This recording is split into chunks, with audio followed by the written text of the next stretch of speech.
Hello, welcome Disciple Makers. Scott Sullivan here, Discipleship Catalyst with the Georgia Baptist Mission Board. And our discipleship team, just a reminder, we exist to strengthen churches by resourcing and inspiring and creating disciple makers. So we want to be able to do that through this broadcast. And we're fired up today to have Dr. Marcus Glass with us. And Marcus is a professor at Beulah Heights University. He's a senior pastor at New Seasons Church in Radium Springs, and that's in Albany, Georgia. I think I said that correctly.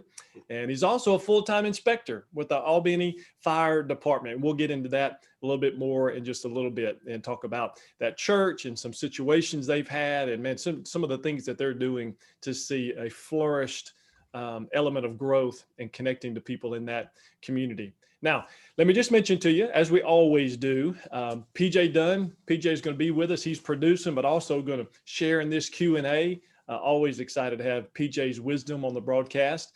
But PJ, this broadcast we do every week, and right now it's Thursdays at 3. But this is really, we're able to do this because churches give to the cooperative program. That's the only way that we're able to get the money to produce this, to produce resources, and bring on high quality leaders like Marcus, who can share some of these best practices. So if you are giving to CP, thank you for what you're doing there as well. Now, we also give away free swag every broadcast. So if you're watching, make sure that you drop your name in the comments because Atlanta will be going through there after the broadcast and she'll pick a lucky name out and we're going to send a pile of resources to you because that is our heart. Our desire is to get these resources in your hands and also collect these best practices. All right, PJ, jump in here with us, buddy, and share with us about a direction and kick off our Q&A. Yeah, I'm excited today to have my friend Marcus on, and Dr. Glass, you're just a wealth of knowledge, and we were talking about how we really could talk for a long time about a lot of things, so it's going to be hard to keep it scoped in today to talking about what we're talking about, but we're going to do our best. 3 preachers in the room. That's right. But man, we want to talk today about shifting the mindset of discipleship. And you just had a front row seat to this in several areas of your life. The first one we just wanted to touch on briefly is just your calling at your current church there in Radium Springs. So why don't you just tell us about that real quick? Again, to Scott and to PJ, thank you all for bringing us on and be able to share just the information and experiences that I've gone through here as a church planner. And also, being called to a church here in Southwest Georgia, which is Radium Springs Baptist Church. About 2 years ago, they were a declining church that was in the process. We hate to use the word, but dying. And they recognized that, went into prayer, and the Lord led them to call us. And we were transitioning. We were going through some rough times in our ministry as far as church transition was going. And we came and prayed together. And I think what's unique about this situation is in Southwest Georgia, a place where you had the civil rights movement and Dr. Martin Luther King and all this stuff started. And people looked at that as a failure, as, hey, listen, it didn't really work out. But here we are years later, where you have an African-American pastor being called to a predominantly white church. And we made it happen with God's help.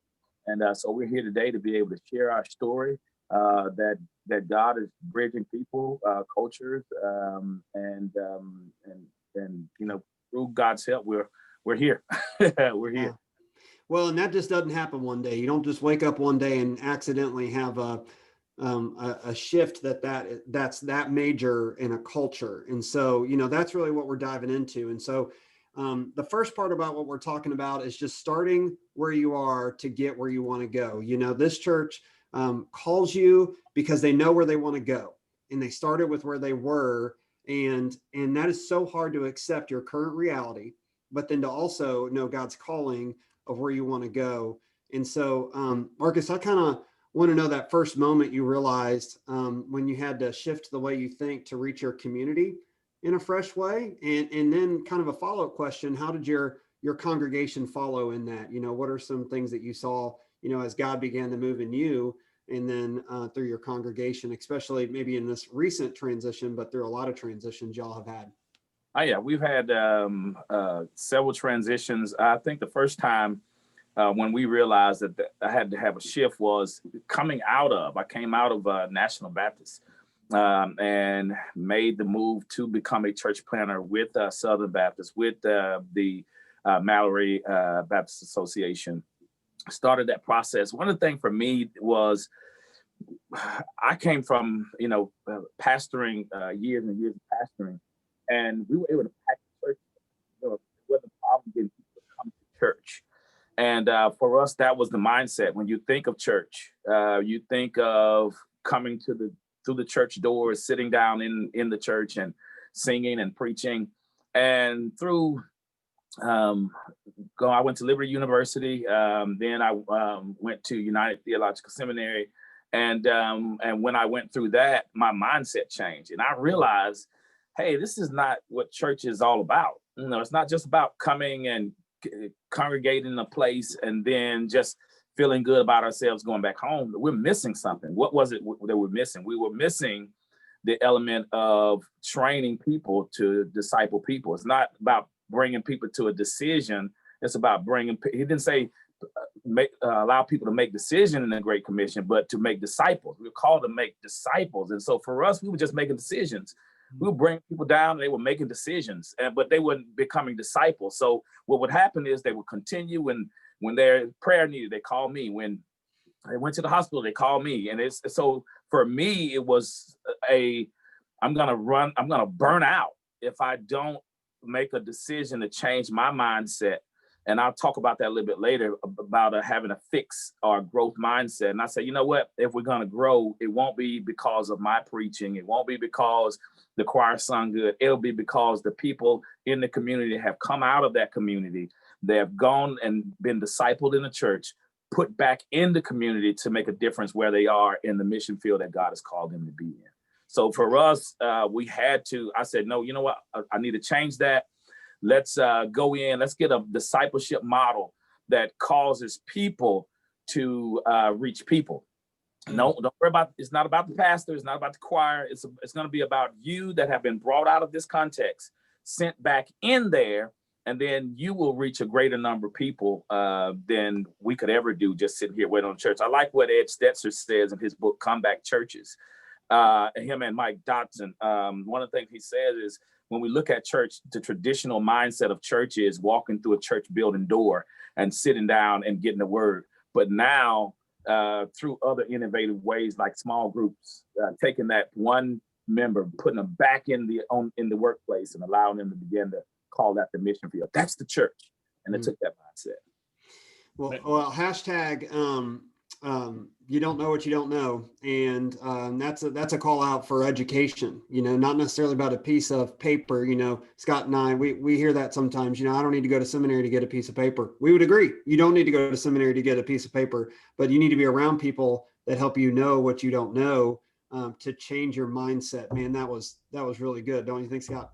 That's excellent. And we're tracking with what you're talking about, Marcus, because we just finished writing what we call the watershed principle. And what it is basically 6 major streams in the church, or intentional ministries of the church, that need to be vibrant for the church to be healthy. One of those areas that you just mentioned deals with the word that we use is serve. So a question that I have for you is, when you think about what you have done, what God has led you to there at the church, how have you been able to mobilize your congregation to serve even when you've got opposition, some opposition from within, some opposition from without? You're in the middle of a pandemic. This is a huge question that all churches are dealing with, is how do we do what we can do right now and not focus on what we can't?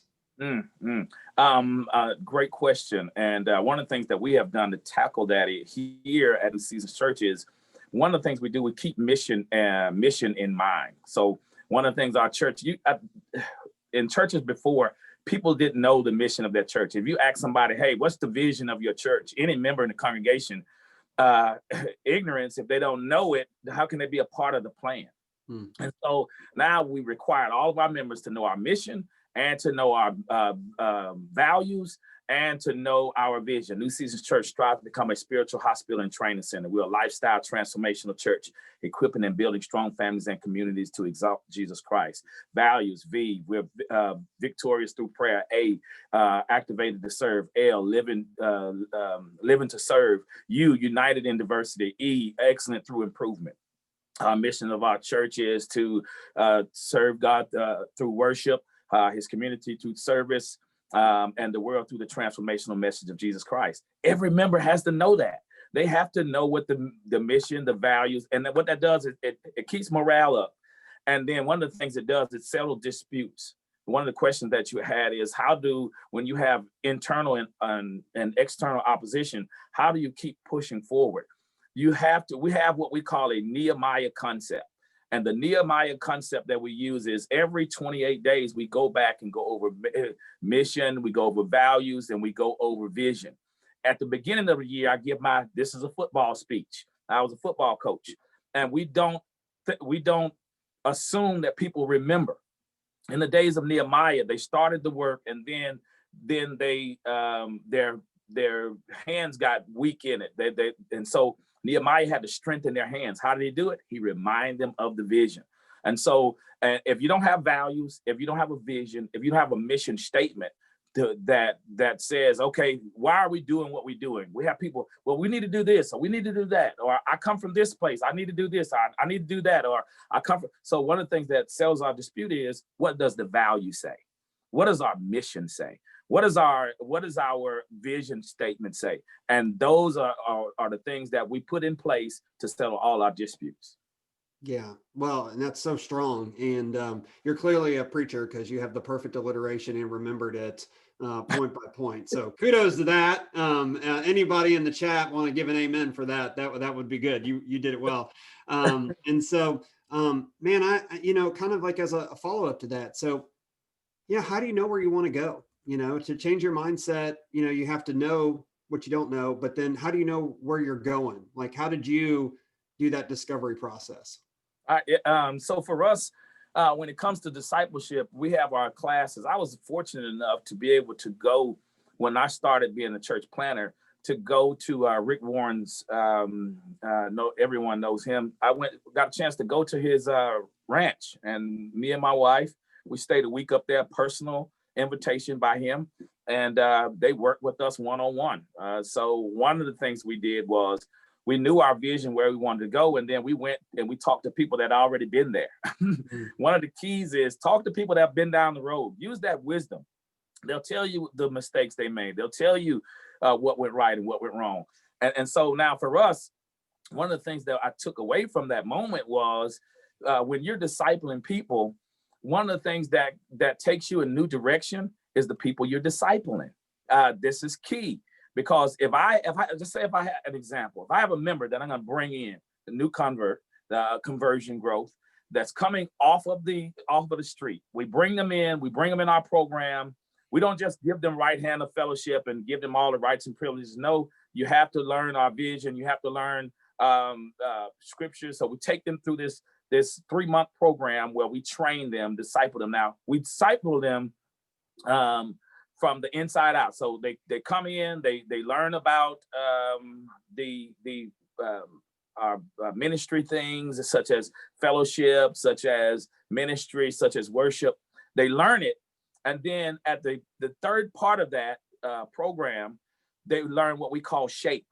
They learn what their shape is, who they are. And in that shape, what's so great about it is our church is not just 2402 Roxana Road now. It becomes 1507 River Point Drive, where we send them back to their mission field. So now our church just stretched all the way across town. But they have to know that now. So how do we know what we institute next? The person that comes in changes our church every time we get a new member. So how's God shaped you? We had a member came in, and he was an exercise guy, and we didn't have an exercise program. And so when he came in, he changed the shape of our church because he knew exercise. We said, okay, now you got a small group, and that's going to be your ministry for reaching your mission field by what God has shaped you to be. And so now, what rule is it time to turn?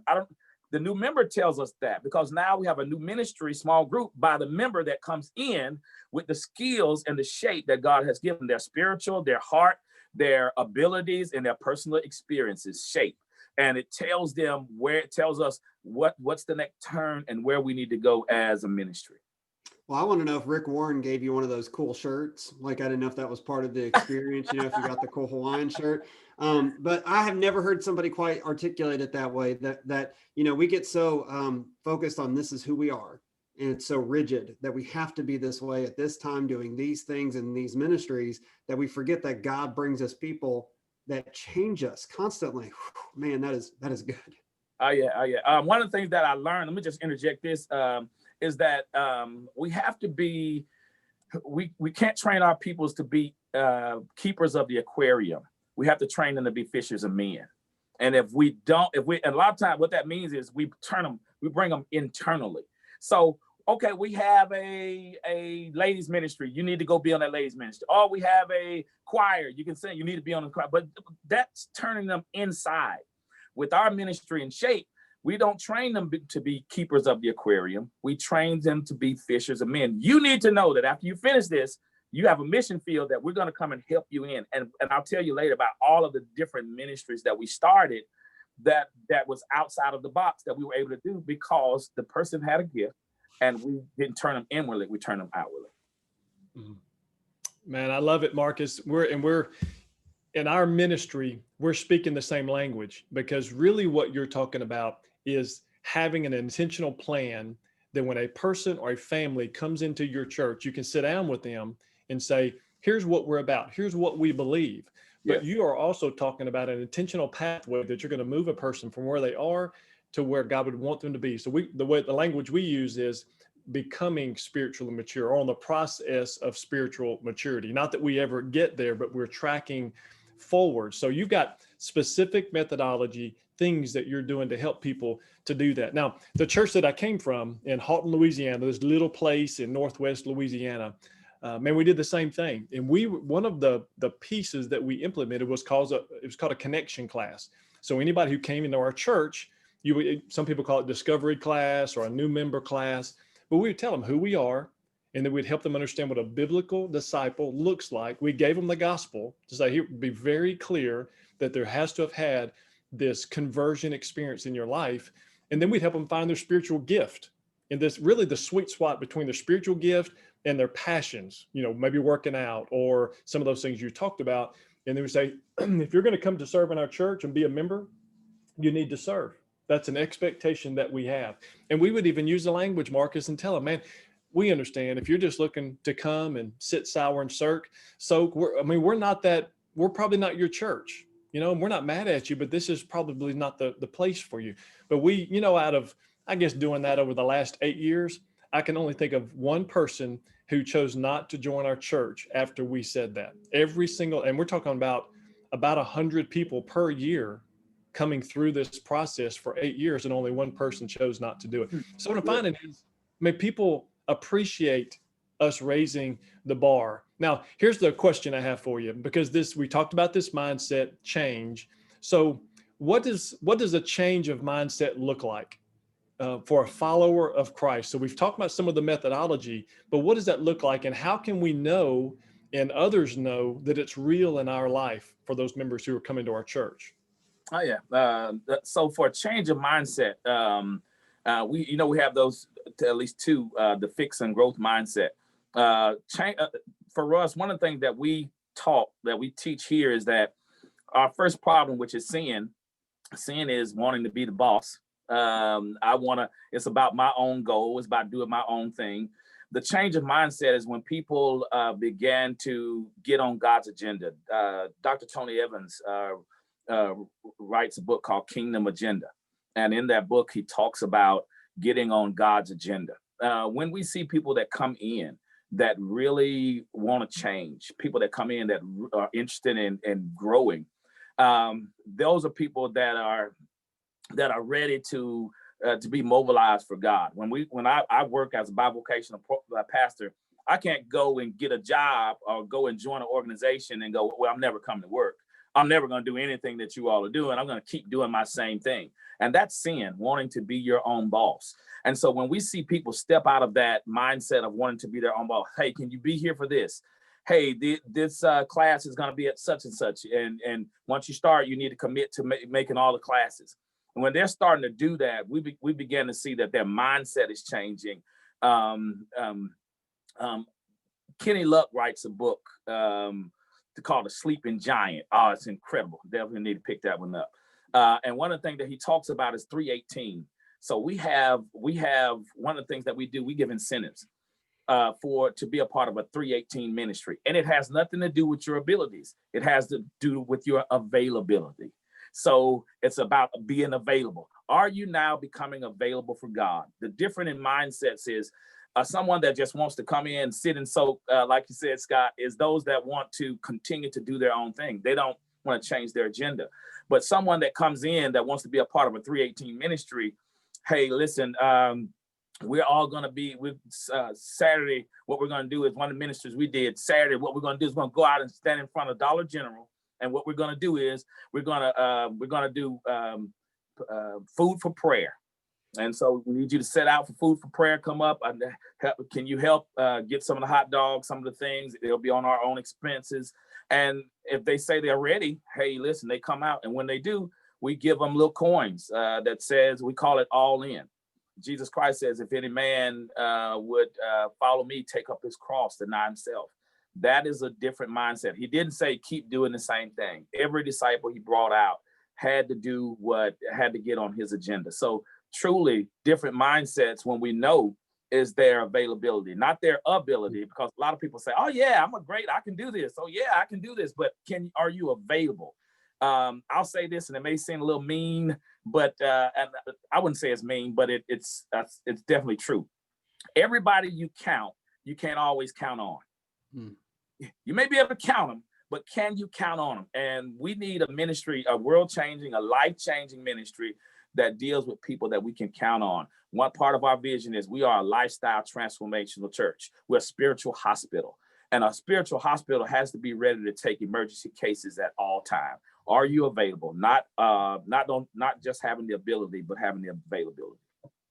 Well, if people watching this broadcast aren't convinced that this is discipleship and how it's interconnected in every part of your church, I don't know what else will sell them. You know, this is such a great conversation of how discipleship is a really core part of your church and how it can revolutionize the mindset of how you care for people, love for people, grow, and how you let them invest in you as well.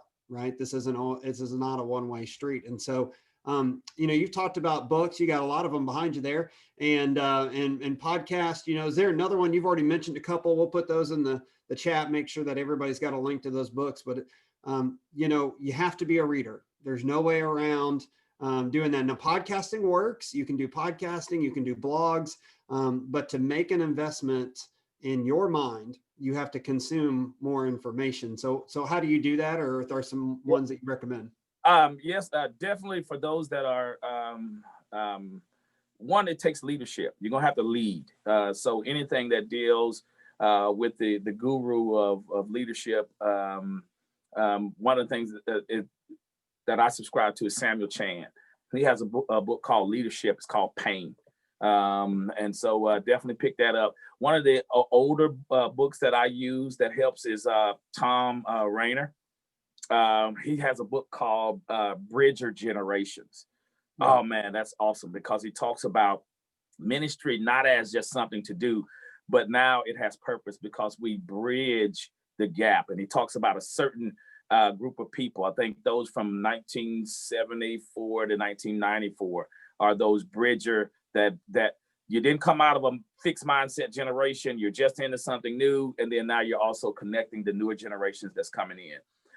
There's another book, let me see, by David A. Anderson and Margarita Cableton, and it's called Multicultural Ministry Handbook. It's awesome. And one of my personal favorites is Howard G. Hendricks. This helped me a lot because it helped me to get people to be spiritually mature. And that was teaching to change lives. One of the things he says in that book is this. He says that we minister out of the overflow of a full life. If I'm saying the same old stuff, it's because I'm not putting nothing in. Every time I get something new, I want to share it. If I watch a new movie, I want to share it. If I hear a new song, I want to share it. A new book, I want to share it. And so we minister. When I am ministering to someone, I'm going to be ministering out of a full life. So those are some of the books that I do. My podcast, I definitely listen to Rick Warren a lot, and his stuff that's been a blessing to me. I'm glad that I have a connection with him that I can at least pick up the phone and say hello. When we were going through all the things that we went through in our transition period, he was pivotal. He called and encouraged, and some of our local friends and prayer partners, Michael Catt, Hans, and Bruce, and just a lot of guys that just came and put their arms around. And these are authors as well that I would ask you to look at that book. Michael Catt, a book called Upgrade. Oh, it's awesome. Check that one out. And it's a good combination of real interactions with people and relationships and knowledge, and then being able to share and impart that back and forth, Scott, and it's not just a one-way street. Anybody that says that, you have nothing to offer, I only have something to offer you, isn't a person that's getting this concept of being able to think differently and do that. So talk about, the mission board, talk about what it is that we do on the discipleship team and our model to help the local church. Absolutely. Go ahead.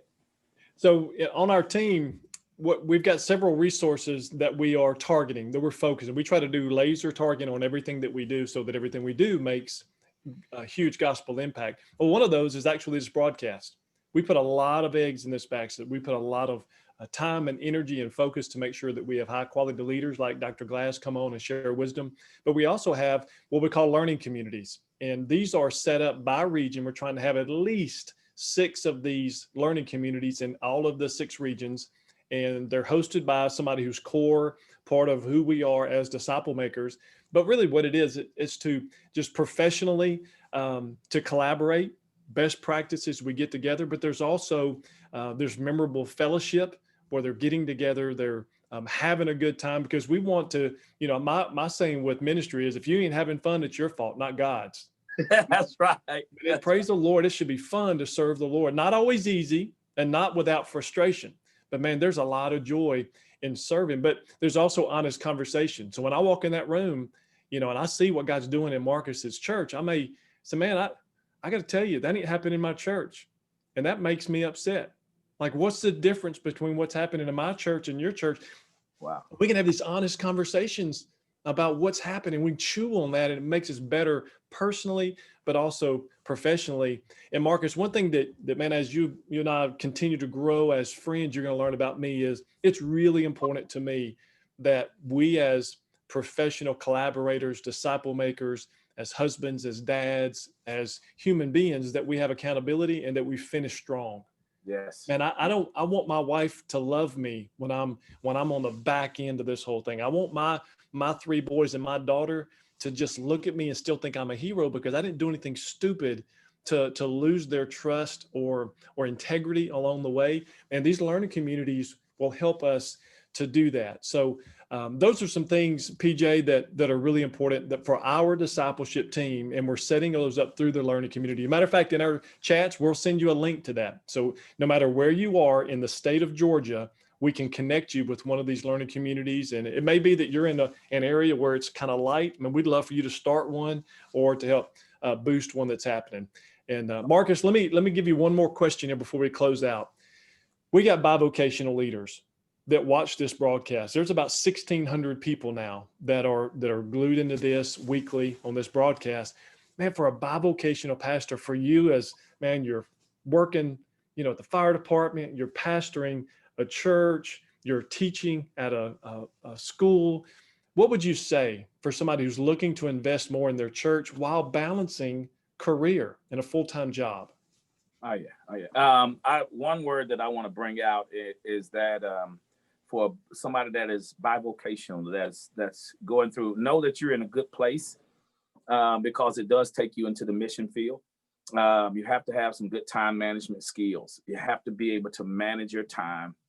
I wear so many hats, but I keep a schedule. It's easy. Talking to your phone. If you have a whatever type phone you have, click that button and say, schedule this meeting at such. It'll schedule it on your calendar. Somebody said, I don't know how to do it. Just click the button, talking to your phone, and it will schedule your calendar right there. The other thing is be emotionally intelligent.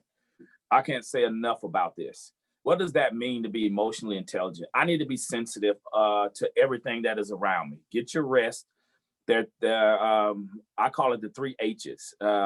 We do it at New Seasons Church. Take time with your head, take time with your health, and take time with your heart.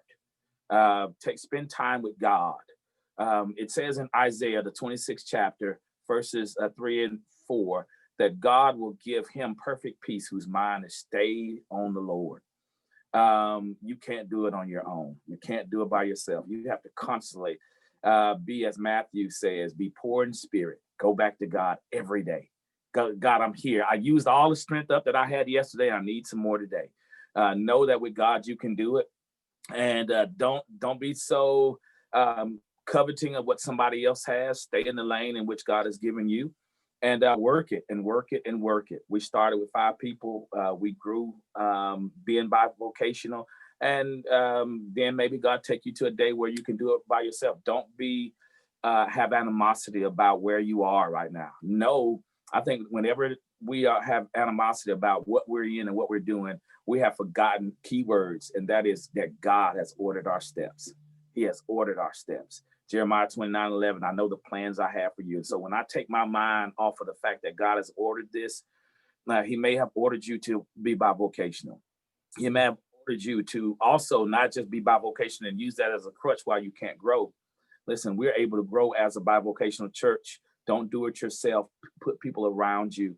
If I was to ask you a question right now, if I gave you a budget of if I gave you $10,000, what was the first thing would you use that money on? Some people will tell you, oh, I'll put it on a changing the church around. I'll put it on such and such. I would say put that money on a staff. What does that mean? Somebody that's the persons that's going to be as closest to you. Are they there in your circle but not carrying your corner? Everybody's in my circle may not be carrying my corner. Invest in people that are willing to invest in you. It doesn't have to be a piano. It doesn't have to be a worship leader. Whoever it is, no matter where they are, they need to be the person that is going to have God's vision, your vision in mind, that wants to see your ministry succeed. So to every bivocational pastor, I'm praying for you. I'm praying that God will just do something great in your life to make you value where you are and what you're doing. And sky's the limit because God's in control. So from me to you, we're in this thing together. I'm always available to come to share whatever I need to do to walk alongside you. And I'm glad to be able to share this message with you today. Well, Dr. Glass, you're awesome. And I consider you a friend. And I'm glad that we've become friends since being down here. I still don't know how to crack pecans. So maybe you can help me with that. Still trying to figure that out in our household.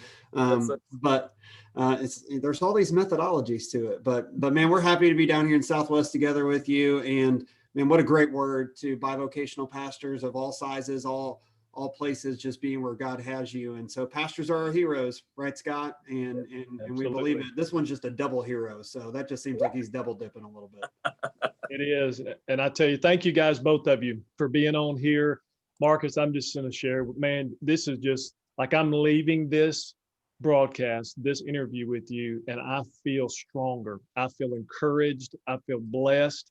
So, man, thank you for sharing your passion, the wisdom God's given you, and man, all of the energy that you're expending. You need to know that God's using you, like in my life and in PJ, and with the hundreds of people that are watching this broadcast. So, Marcus, thank you for being on with us. And PJ, thank you for guiding our discussion. Thank you for producing this today. And friends, we'll just leave you with this thought as we always do.